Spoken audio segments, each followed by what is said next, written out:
an AMI digital exclusive.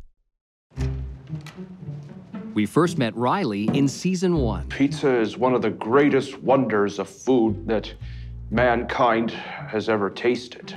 The aspiring pirate Arr! was looking for his first job since high school. Diagnosed on the autism spectrum, the 23-year-old had not even had an interview in 4 years. I want a job so I can make enough money to have a better life. And nobody wants that better life for Riley more than Mom. Need to have a purpose in life, and he doesn't have a full life right now. Come on, come. After trying to start his own dog walking business, nothing is going to happen to you, okay? I won't let you go. Enjoy the film. Lights, camera, action. and some volunteering at a local movie theater, Riley landed an interview at a pizzeria. Riley, how are you? Good, you? This opportunity is huge for him. In case if you ask when am I available, I'm available whenever you need me. And was one step closer to his dream of being a pizza maker. We'll be in touch, Riley. I'll let you know what we decide. Thanks. Hopefully we'll see you again. Hopefully I'll see you again much soon. Thanks, Riley. And after spending a day showing off his pizza making skills, There. Riley was offered a part-time position. I think we'd like to keep you on, bring you on. I'm in. Excellent. Thanks very much, Riley. This is the best moment in my life. It's huge for Riley to start facing these challenges because, unfortunately, I'm not going to be around for his whole life. So I'm trying to make him as independent as I possibly can.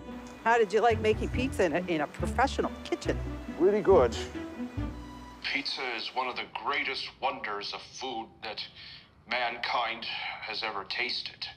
Watching myself 5 years ago was a blast. I looked a lot younger back then. Walking dogs, greeting people at the movie theaters, making pizza. It was a blast. Well, how do I look? Hey, Riley, you look fantastic, buddy. I feel like a legend in my uniform. I wish I could have sticked around a lot longer. Man, I wish those days would come back. Although Riley gained some valuable hands-on experience at the fast-paced franchise, he was let go from his job. I didn't get fired, no. I just got laid off because businesses went slow. Hardly anybody comes to us and has a chow down. Just need some cooking oil so it wouldn't stick onto the pan. The pandemic and the lack of work available has been hard on Riley. I feel down. I've been unemployed for so long. Sometimes I just want to get back on my feet and work, being in a teamwork position. If some people would find it in their hearts to give me another chance of looking for a permanent part-time job, I would feel much appreciated. His professional pizza-making days may be on hold, but Riley still loves making pies at home.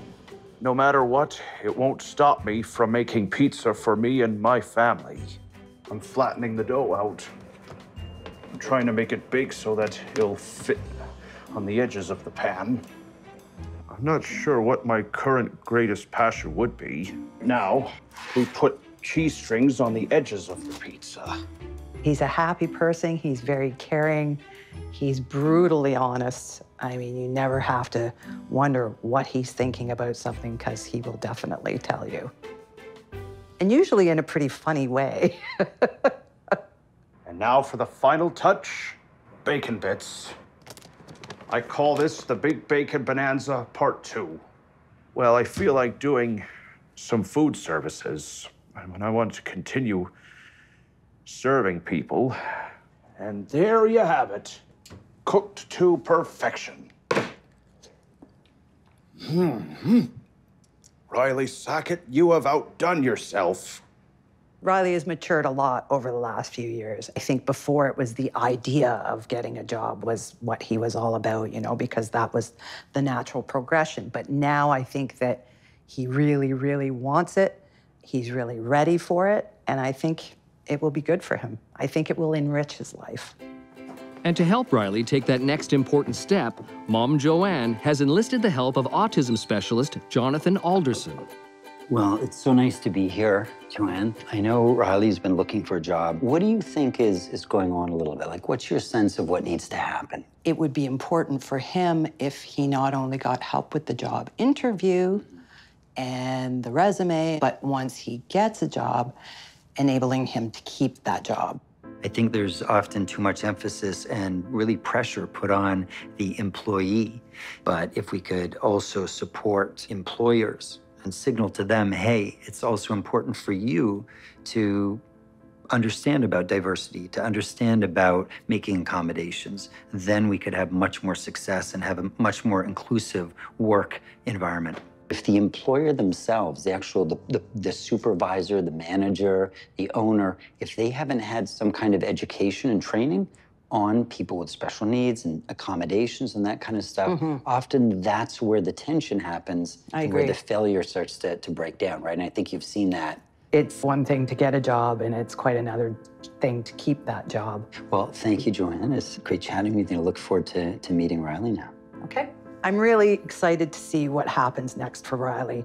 I think that he will find a place where he fits, and they will love him like we all do, and hopefully it'll all turn out good.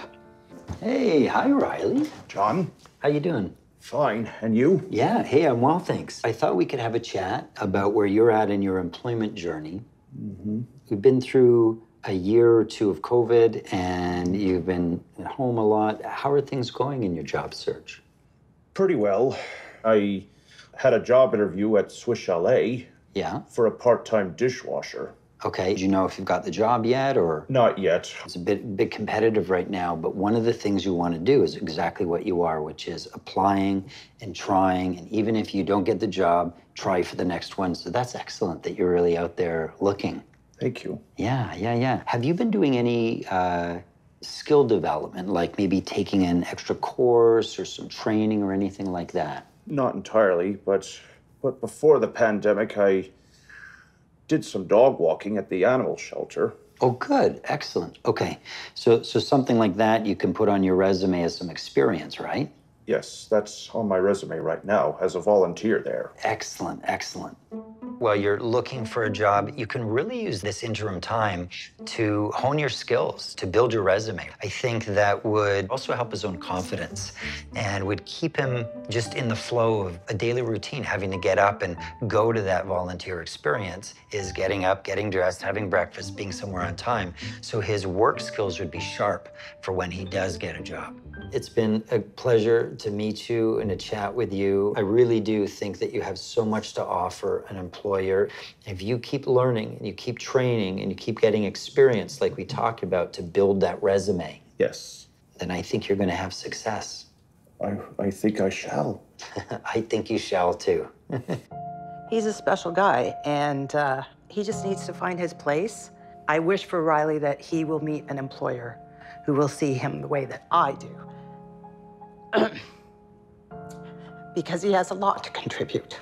I wish you luck, and you're welcome to be in touch if I can support you in any way. Thank you. What I'm open to is to finding an employer who believes in me and could accept me for who I am. That would be okay. I think given that he is a guy that's committed to finding a job, he wants to work, he has some passions, and he's willing to make an effort, my thought is that he really could have success if someone was willing to give him a chance in the right environment. Yeah. Things are looking up for Riley. Just days after shooting this segment, he was offered the job at Swiss Chalet. This is Employable Me. Where are they now? Stream more AMI original content at AMI.ca.